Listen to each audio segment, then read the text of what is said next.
नमस्कार, good afternoon. आप देख रहे हैं आज तक, आपके साथ मैं हूं मलिका मल्होत्रा। वक्त हो गया है लंच ब्रेक का और लंच ब्रेक की शुरुआत इस वक्त की सबसे बड़ी खबर से करेंगे। कांग्रेस को बहुत बड़ा झटका लगा है। सीनियर नेता गुलाम नबी आजाद ने पार्टी छोड़ी, ये बड़ी खबर आपको बता दें। और इस्तीफा देने के बाद पहली प्रतिक्रिया गुलाम नबी आजाद की सामने आई है और कश्मीर को लेकर बड़ी बात गुलाम नबी आजाद ने कही। समर्थकों से बोले, हम जम्मू कश्मीर आ रहे हैं। तो कांग्रेस को बहुत बड़ा झटका। कांग्रेस के वरिष्ठ नेता गुलाम नबी आजाद ने पार्टी से इस्तीफा दिया। इस्तीफा पत्र भी आज तक पर हम आपको लगातार दिखा रहे हैं। बहुत बड़े आरोप राहुल गांधी पर गुलाम नबी आजाद ने लगाए हैं। वरिष्ठ नेताओं को किनारा किया गया, वरीयता नहीं दी गई और बहुत गलत फैसले राहुल गांधी ने लिए हैं। यही वो इस्तीफा पत्र है जो हम आपको दिखा रहे हैं। कांग्रेस ने गुलाम नबी आजाद का इस्तीफा, और ये इस्तीफे में आप देखिए क्या आरोप उन्होंने लगाए हैं। हालांकि दुर्भाग्य से राहुल गांधी की राजनीति में आने के बाद, विशेष रूप से जनवरी 2013 के बाद जब उन्होंने कमान संभाली, तो कई गलत फैसले उन्होंने लिए। आपके द्वारा उपाध्यक्ष के रूप में नियुक्त किया गया था, उन्होंने पहले से मौजूद संपूर्ण जिम्मेदारियों को ताक पर रखा, संपूर्ण सलाहकार तंत्र को ध्वस्त कर दिया गया था। तो ये बड़े आरोप गुलाम नबी आजाद की तरफ से लगाए गए हैं। लंबे अरसे से नाराज चल रहे थे गुलाम नबी आजाद और अब ये बड़ी खबर, कांग्रेस से गुलाम नबी आजाद इस्तीफा दे चुके हैं।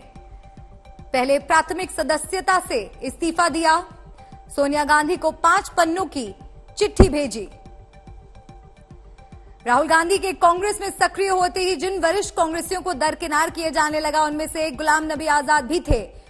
उन्होंने मौके पे कई मौकों पर अपना विरोध भी पार्टी आलाकमान को जताया। और गुलाम नबी का इस्तीफा क्या मायने, आपको कारण हम दिखा रहे हैं, क्या मायने हैं ये भी आपको समझना होगा। कद्दावर नेताओं में एक बड़ा नाम, एक बड़ा चेहरा, कांग्रेस पर खुलकर हमला करेंगे गुलाम नबी। तो इस इस्तीफे के क्या मायने निकलते हैं? गुलाम नबी के निशाने पर क्या राहुल गांधी रहेंगे? क्योंकि इस्तीफे पत्र से तो यही लग रहा है। कई बड़े आरोप उन्होंने लगाए हैं। हाल ही की अगर बात की जाए तो कौन कौन से वो नेता हैं जिन्होंने कांग्रेस का हाथ छोड़ा? गुलाम नबी आजाद, अमरिंदर सिंह उनमें से एक, पीसी चाको, सुष्मिता देव, जयंती नटराजन, रीता बहुगुणा जोशी, चौधरी बीरेंद्र सिंह। एक एक कर कई नेताओं ने कांग्रेस से हाथ छोड़ा। जयवीर शेरगिल, शत्रुघ्न सिन्हा, कीर्ति आजाद भी उन्हीं में से एक चेहरा। अब इस्तीफे की चिट्ठी भी आपको दिखा रहे हैं। दुर्भाग्य से राहुल गांधी की राजनीति में प्रवेश और खासकर जनवरी 2013 में जब आपने उन्हें उपाध्यक्ष नियुक्त किया, पार्टी में चल रही चर्चा की प्रक्रिया को उन्होंने धराशायी कर दिया। सभी सीनियर और अनुभवहीन नेताओं को किनारे कर दिया गया और अनुभवहीन चापलूसों की नई कोटरी ने पार्टी चलाना शुरू कर दिया। मीडिया के सामने राहुल गांधी का सरकारी अध्यादेश फाड़ना अपरिपक्वता का सबसे बड़ा उदाहरण था। इस बचकाने व्यवहार ने प्रधानमंत्री और भारत सरकार की सत्ता को पूरी तरह नष्ट कर दिया। 2014 में यूपीए सरकार की हार में बाकी किसी चीजों की तुलना में इस एकमात्र घटना का अहम योगदान रहा।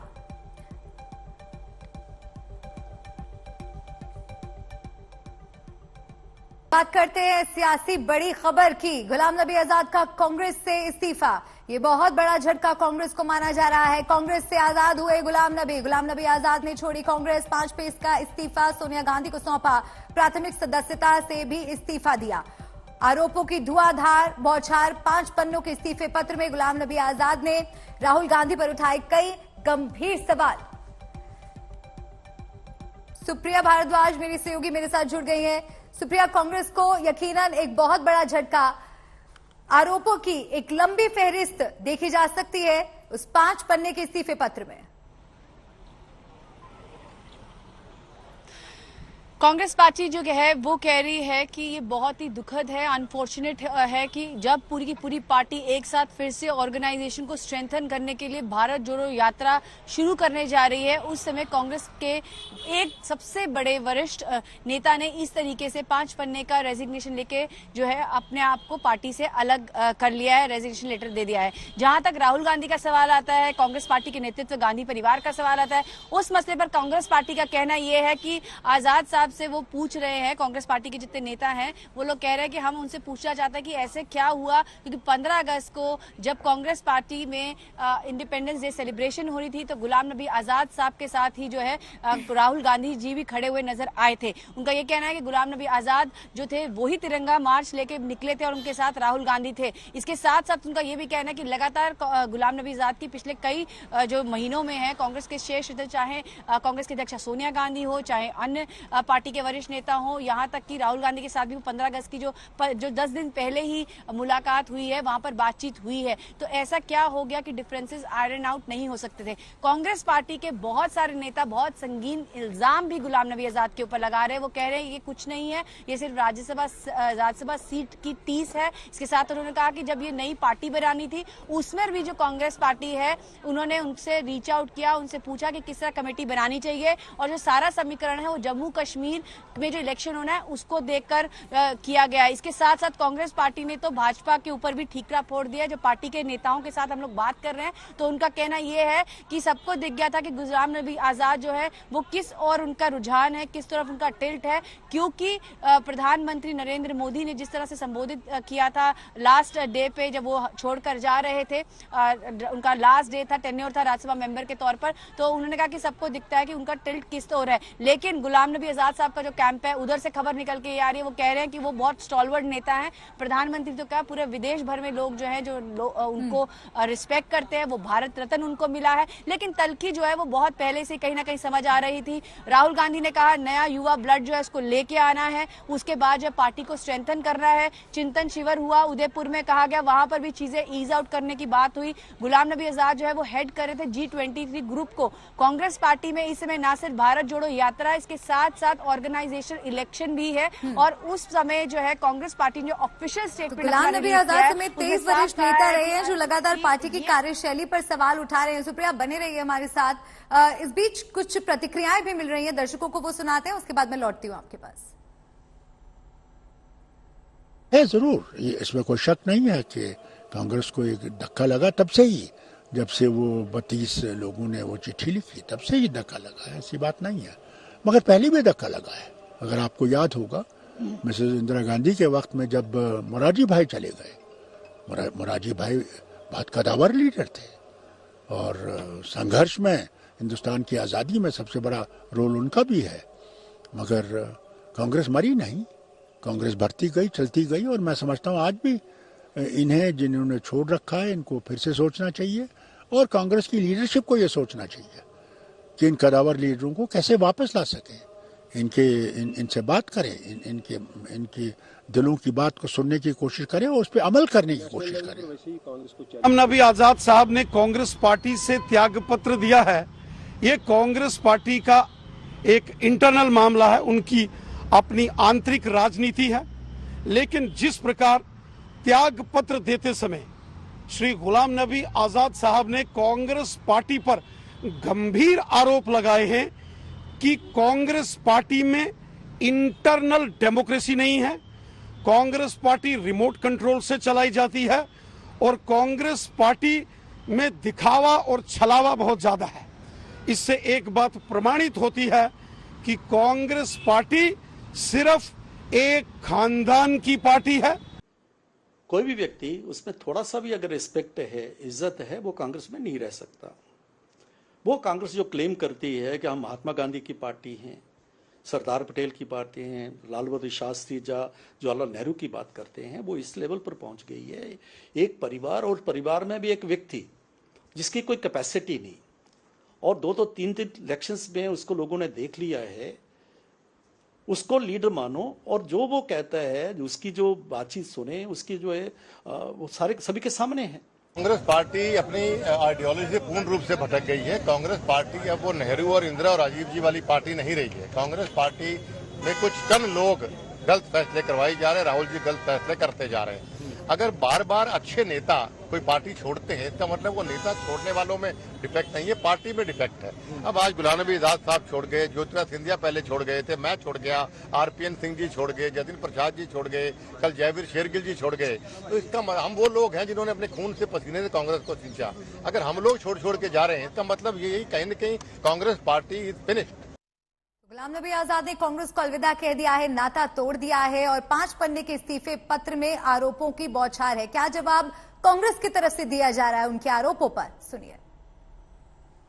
ये बड़े अत्यंत दुख की बात है कि एक ऐसे समय में जब कांग्रेस पार्टी राहुल गांधी जी के नेतृत्व में, हमारी अध्यक्षा श्रीमती सोनिया गांधी जी के नेतृत्व में पूरे की पूरी कांग्रेस पार्टी के कार्यकर्ता संगठन सड़क के ऊपर महंगाई, बेरोजगारी और ध्रुवीकरण के खिलाफ लड़ाई लड़ रहे हैं, हम लोगों ने 4 सितंबर को महंगाई पर हल्ला बोल की राष्ट्रीय रैली हम लोगों ने दिल्ली में रामलीला मैदान में रखा है और 7 सितंबर को भारत जोड़ो यात्रा, जो कि महंगाई, बेरोजगारी और ध्रुवीकरण के खिलाफ, भाजपा के खिलाफ सीधी सीधी लड़ाई है। हम लोगों ने 29 तारीख को 22 प्रेस कॉन्फ्रेंस पूरे के पूरे देश में रखे हैं। 5 सितंबर को 32 प्रेस कॉन्फ्रेंसेस पूरे देश में इसके लिए रखे हैं। दुख की बात यह है, अत्यंत दुख की बात यह है कि गुलाम नबी आजाद साहब ने ऐसे समय में कांग्रेस को छोड़ने का और इस लड़ाई के अंदर साथ छोड़ने का फैसला किया है। बात ट्विन टावर की, जिसका काउंटडाउन शुरू हो चुका है। अब सिर्फ 48 घंटे के वक्त ही बचा है नोएडा की उस ट्विन टावर को मटियामेट होने में। यानी ट्विन टावर में अब घड़ी की टिक टिक के साथ बिल्डिंग के गिरने का वक्त बेहद नजदीक माना जा रहा है, बेहद नजदीक आता जा रहा है। सारी तैयारियां भी पूरी हो चुकी हैं, सारा इलाका खाली कराया जा चुका है। यहां तक कि उस बिल्डिंग के इर्द गिर्द 500 मीटर के दायरे में कोई भी किसी भी तरह से जाने ना पाए। यहां तक कि नोएडा प्रशासन ने हर तरह से चाक चौबंद बंदोबस्त किए हैं ताकि बिल्डिंग गिरने के वक्त किसी तरह की कोई ऐसी घटना ना हो जिसकी भरपाई करना मुश्किल हो जाए।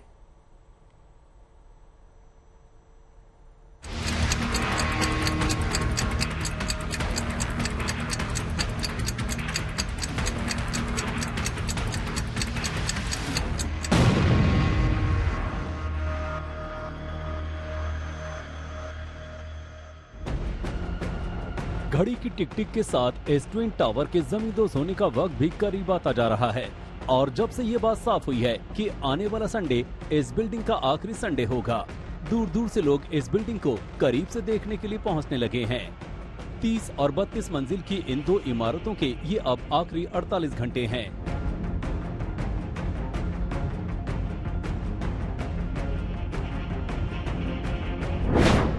ट्विन टावर के आखिरी 48 घंटे। ब्लास्ट एट ट्विन टावर शुरू हो गया 48 घंटे का काउंटडाउन। बुलंद इमारत अब बस चंद घंटों की मेहमान है, यानी सिर्फ 2 रात के बाद इस बिल्डिंग के नसीब की रातें खत्म हो जाएंगी।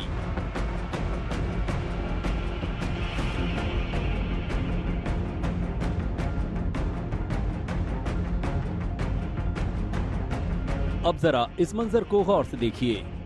कुछ ऐसा ही मंजर होगा 28 अगस्त रविवार को दिन के 2:30 बजे।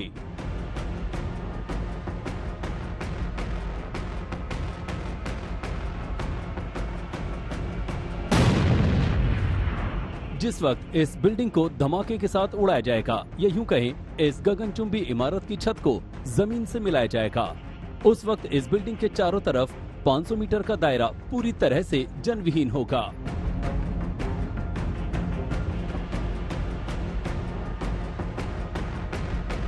बात सिर्फ 14 सेकंड की ही होगी, लेकिन वो 14 सेकंड नोएडा प्रशासन और बिल्डिंग गिराने वालों के लिए बेहद चुनौतीपूर्ण होंगे। तभी तो नोएडा निजाम की सबसे बड़ी अधिकारी ने खुद मौके पर पहुंचकर हालात का जायजा लिया। एक्सक्लूजन जोन है वो 500 मीटर, लगभग 500 से 700 मीटर की विड्थ में बनाया गया है, जिसमें पूरी तरह से ट्रैफिक बंद रहेगा। इसके अलावा जो नोएडा ग्रेटर नोएडा एक्सप्रेसवे है वो भी लगभग 2 बजे से लेके 3 बजे तक डाइवर्ट रहेगा, बंद रहेगा। नोएडा प्राधिकरण की सीईओ ऋतु महेश्वरी उस एमराल्ड कोर्ट भी पहुंची, जहां स्थानीय लोगों के साथ उन्होंने तमाम तैयारियों के बारे में बताकर लोगों को तसल्ली भी दी। रेजिडेंट्स के मेजर कंसर्न्स थे कि जो पुरानी टावर्स हैं उनमें जहां रिपेयर की आवश्यकता है, स्ट्रक्चरल ऑडिट सुपरटेक ने करा दिया है, वो आज रिपोर्ट देंगे। लगभग 55 कॉलम्स आइडेंटिफाई किए गए थे जिनकी स्ट्रेंथनिंग करनी थी, उसमें से अराउंड 50 की स्ट्रेंथनिंग पूरी हो गई है, बाकी वो कल तक पूरे कर देंगे, ऐसा वो रिटर्न एश्योरेंस दे रहे हैं। क्रैक गॉजेस जो हैं वो क्रैक्स की मॉनिटरिंग के लिए 27 तक लगा दिए जाएंगे, उनका pre and post demolition data भी एनालाइज किया जाएगा। इसके अलावा एयर क्वालिटी मॉनिटरिंग के लिए भी डिवाइसेस लगाए जा रहे हैं। तो तैयारी जो विभिन्न एजेंसीज हैं उनके द्वारा पूरी कर ली गई है। असल में इन दोनों टावर्स की ऊंचाई बहुत ज्यादा है। इनमें एक टावर 32.5 मंजिल का है और इसकी ऊंचाई लगभग 103 मीटर है, जबकि दूसरा टावर 23.5 मंजिल का है और इसकी ऊंचाई 97 मीटर है। यानी ये दोनों टावर कुतुब मीनार से भी कहीं ज्यादा ऊंचे हैं। दोनों टावर के बीच की दूरी केवल 9.88 मीटर है, जबकि नियम ये है कि दो ऊंची इमारतों के बीच की दूरी करीब 16 मीटर से ज्यादा होनी चाहिए। दोनों टावर्स के कॉलम में कुल 9,640 छेद किए गए हैं, जिनमें 3,500 किलोग्राम बारूद लगाया गया है और 28 अगस्त को दोपहर ठीक 2:30 बजे इनमें विस्फोट किया जाएगा। 5 सेकंड में पहली बिल्डिंग ध्वस्त हो जाएगी। 9 सेकंड के भीतर ही दूसरी सीरीज के धमाके किए जाएंगे। सिर्फ 9 से 14 सेकंड में ये दोनों टावर्स ध्वस्त हो जाएंगी। बिल्डिंग को बनाने में गणित और भौतिक विज्ञान के सूक्ष्म तत्वों की जितनी मदद ली गई, उससे ज्यादा इसे ध्वस्त करने में लेनी पड़ रही है। माइन्यूट डिटेलिंग की गई है ताकि गलती से भी गलती होने की गुंजाइश न रहे। विस्फोटकों से ध्वस्त होते वक्त बिल्डिंग गुरुत्वाकर्षण के उन्हीं नियमों के तहत मलबा बनकर आए। इसके लिए अत्याधुनिक वैज्ञानिक उपकरणों का सहारा लिया गया है। ये सारी कैलकुलेशन एक ब्रिटिश कंपनी ने की है। धमाके के झटकों से नजदीक के रिहायशी इलाकों को बचाने के लिए गीली मिट्टी और जियो टेक्सटाइल्स कपड़ों का इस्तेमाल भी होगा। दिल्ली एनसीआर के लोगों के लिए अपने आप में पहली बार होगा कि इस तरह का, शायद इंडिया में भी इस तरह का कंस्ट्रक्शन आप डिमोलिश करेंगे तो जब ग्रेविटी अपना काम करेगी, सबसे बड़ी चिंता होगी। देखिए हम यहाँ पर रेजिडेंशियल इलाका देख रहे हैं, इसके पीछे रेजिडेंशियल इलाका है, तो ये सिक्योरिटी कैसे सुनिश्चित की जाएगी कि बाकी चीजों को नुकसान हो, वो कौन सी टेक्निक है? नहीं, this is complete engineering what we have done. ये प्रोजेक्ट आपको वापस देखने नहीं मिलेगा शायद इंडिया में, अनटिल अनलेस ऐसे काइंड का कोई प्रोजेक्ट आता है। We have taken very small detailed engineering is involved. Not only engineering, there is physics, lot of math involved. आपने अभी क्लियरली बताया कि कितनी नजदीक है ये बिल्डिंग है, बट हमको ये मालूम है कि हमको इसको कहाँ लेके जाना है और ये बिल्डिंग एग्जैक्टली बिहेव करेगी जैसे हम चाहते हैं। 28 अगस्त को ठीक 2:30 बजे कुछ इसी तरह ध्वस्त हो जाएगा ट्विन टावर। वो ट्विन टावर जिसके बारे में अब ये बात पुख्ता हो चुकी है कि इसकी बुनियाद भ्रष्टाचार से बनी है। करीब 70 करोड़ की लागत से बने इस टावर को ढहाने में करीब 20 करोड़ की लागत आ रही है। पूरा काम हो गया, पूरी तैयारी? Yes, 100% now we are ready to go for implosion. पूरी तरीके से तैयार हैं आप लोग। और कोई मार्जिन ऑफ एरर की अगर हम बात करें, जो आसपास के लोग हैं उनके मन में जो थोड़ा बहुत डर है? देखो, ये हिंदुस्तान में पहली बार हो रहा है ऐसा इम्प्लोजन, तो डर किसी, आज मैं रहता हूँगा तो मेरे दिल में भी डर रहेगा। उनका डर जायज है, लेकिन हम उनको आश्वस्त करना चाहते हैं कि everything is fine except some windows glasses will be break and that we will rectify on our own. इस बिल्डिंग को गिराने के लिए दोनों इमारतों के कॉलम में 9,640 होल करके उसमें 3700 किलो बारूद भरा गया है, जिसमें धमाका होते ही, पलक झपकते ही आसमान से बातें करते दिखाई दे रही ये बिल्डिंग जमीन पर मलबे के ढेर में तब्दील हो जाएगी। केवल final checking is going on. एक मंजिला सीढ़ी से चढ़ के, लिफ्ट भी डिसमेंटल हो चुकी है, सीढ़ी से चढ़ के 32 मंजिले तक जाना है, इंडिविजुअली एक होल चेक करना है और नीचे आना है। तो ये बताएं कि एक दिन में कितनी बार आप लोग चढ़ते हैं और कितना टाइम ऊपर तक जाके वापस आने में लगता है? 20 मिनट 32 माले तक चढ़ने में लगता है और कम से कम दिन में 4 से 5 बार ऊपर नीचे करना। जिस वक्त बिल्डिंग को गिराया जाएगा उस वक्त चारों तरफ का इलाका खाली करवाया गया है। इसी बीच एक एनजीओ ने सामने आकर उन बेजुबानों की फिक्र करनी शुरू कर दी जिनको देखने और सुनने वाला शायद कोई नहीं।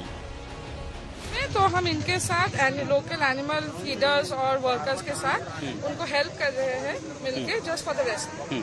सैयद, अचानक ये कैसे ध्यान आया कि इन कुत्तों को यहाँ से निकालना चाहिए? भाई ध्यान इसलिए आया कि यहाँ पे इंसान तो सब शिफ्ट हो जाएंगे, जानवर कहाँ जाएंगे? डिमोलिश होगा तो धुआं होगा, 50 सीजन डस्ट है। तो ये लोग जो यहाँ फीड करते हैं वो उनसे भी बात हुई है, जो हम लोग एनिमल वेलफेयर वाले हैं जो देखते हैं बच्चों को फीड कराते हैं। तो इनको वहाँ भेजने के लिए बोर्डिंग में रहेंगे तो उसका एक्सपेंसेस वगैरह कौन? कोई एक्सपेंस नहीं, बोर्डिंग हमारा है, परवा के नाम से हमारा एनजीओ है। आपको दिए? हाँ जी, तो हमने स्पेस दिया है यहाँ के सारे बच्चों को वहाँ रखने के लिए। मिशन के काम को अंजाम देने वाली टीम के लिए चुनौती है और आसपास रहने वाले लोगों के लिए बड़ी परेशानी भी। लेकिन एक बार ट्विन टावर के ध्वस्त होने के बाद लोग हमेशा हमेशा के लिए राहत की सांस ले सकेंगे। आशुतोष मिश्रा के साथ हिमांशु मिश्रा, नोएडा, आज तक। तो आसपास के सोसाइटीज में रहने वाले लोगों के जहन में कई तरह के सवाल थे। नोएडा के सुपरटेक ट्विन टावर को 48 घंटे बाद गिरा दिया जाएगा। इन टावरों को कुछ 3700 किलो बारूद की मदद से गिराया जाएगा।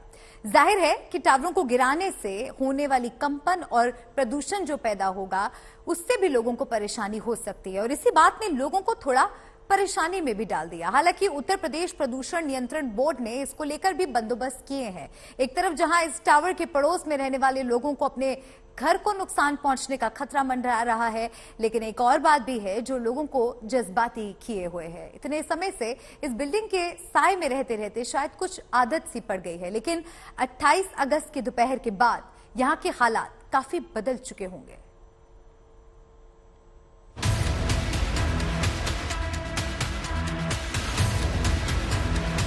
दिल्ली के कुतुब मीनार से भी ऊंचा नोएडा की सुपरटेक ट्विन टावर संडे की दोपहर को ताश के पत्तों की तरह ढह जाएगी।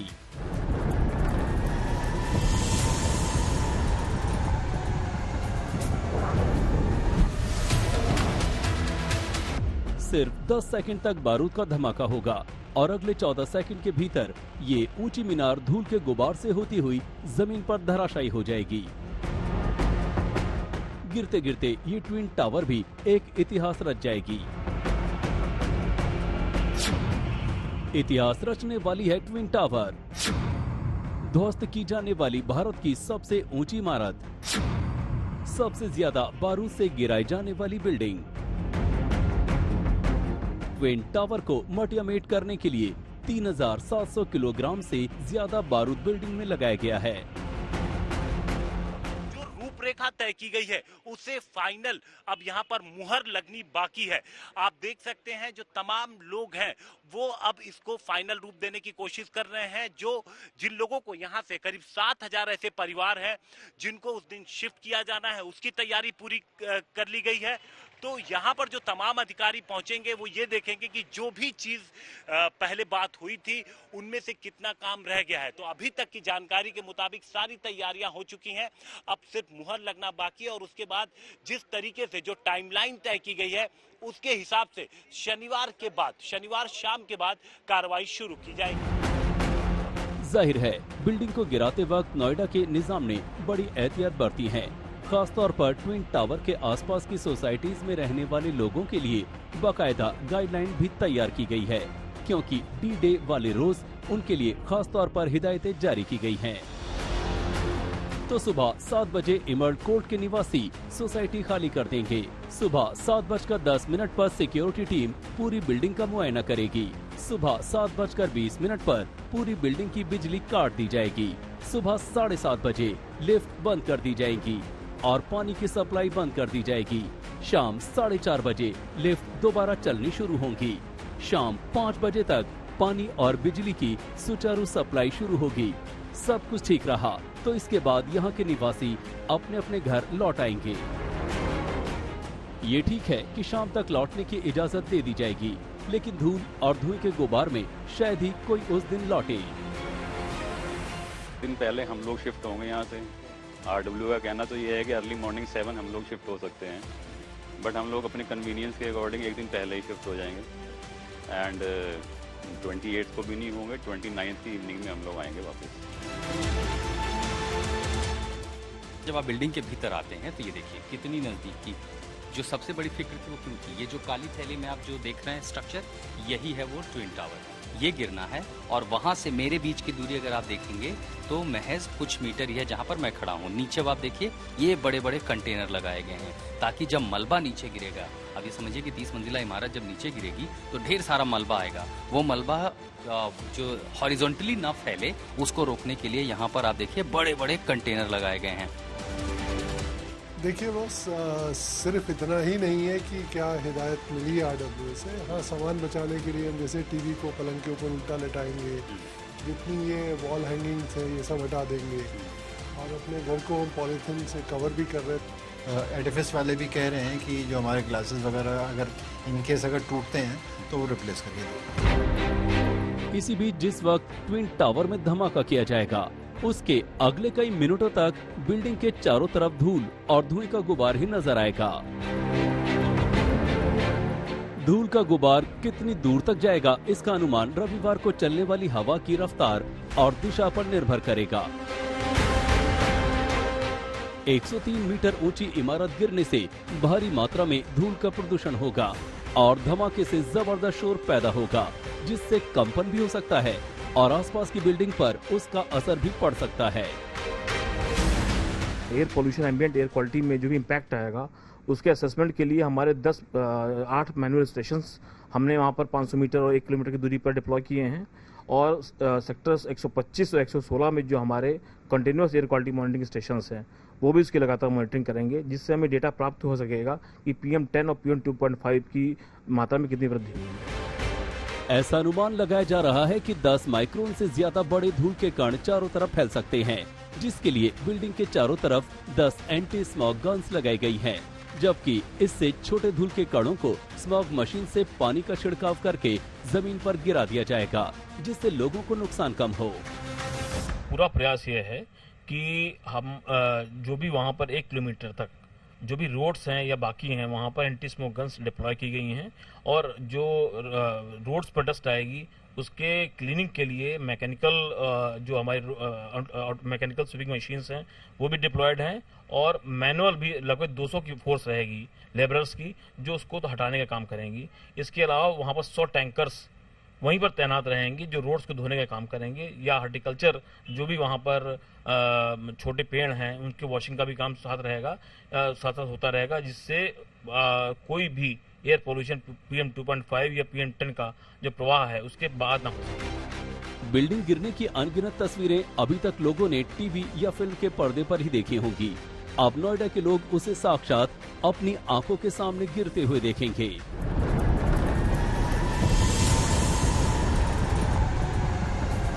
दावा है कि बिल्डिंग गिरने के बाद बिल्डिंग से निकलेगा 80,000 टन मलबा। मलबा हटाने में लगेगा 3 महीने का समय। 50,000 टन मलबा टावर के गड्ढे में रहेगा। 30,000 टन मलबा C&D वेस्ट प्लांट में भेजा जाएगा। एक तरफ तो भ्रष्टाचार की बुनियाद पर खड़ी इस ट्विन टावर को गिराने के लिए अदालत के आदेश को अमली जामा पहनाया जा रहा है, लेकिन जैसे जैसे बिल्डिंग को गिराने का वक्त नजदीक आ रहा है, यहाँ आसपास रहने वाले लोग और इस बिल्डिंग से बेहद नजदीकी रिश्ता रखने वाले लोगों के जज्बात भी निकल रहे हैं। जो भी measures air pollution, ambient air quality में जो इम्पैक्ट, इसका एडवर्स इम्पैक्ट आएगा, उसको कंट्रोल करने के लिए जो भी हो सकता हो, इसलिए एंटी स्मोक गन्स हैं, पानी के टैंकर्स हैं, इनकी रोड्स जो ऑटोमेटिक इनके मैकेनिकल स्वीपिंग मशीन्स हैं, वो सब इन प्लेस लगाई गई हैं। मैनुअल लेबर्स भी 200 लेबर्स खाली रोड की सफाई करते रहेंगे। बेशक बिल्डिंग के यहाँ से हटने का लोगों को सुकून है, लेकिन इतने दिनों तक इसी ट्विन टावर के साए में रहते हुए बिल्डिंग के बाद लोगों को कुछ वक्त तक सब कुछ बदला बदला सा लगेगा तो जरूर। नोएडा से संतोष कुमार और भूपेंद्र चौधरी के साथ आज तक ब्यूरो।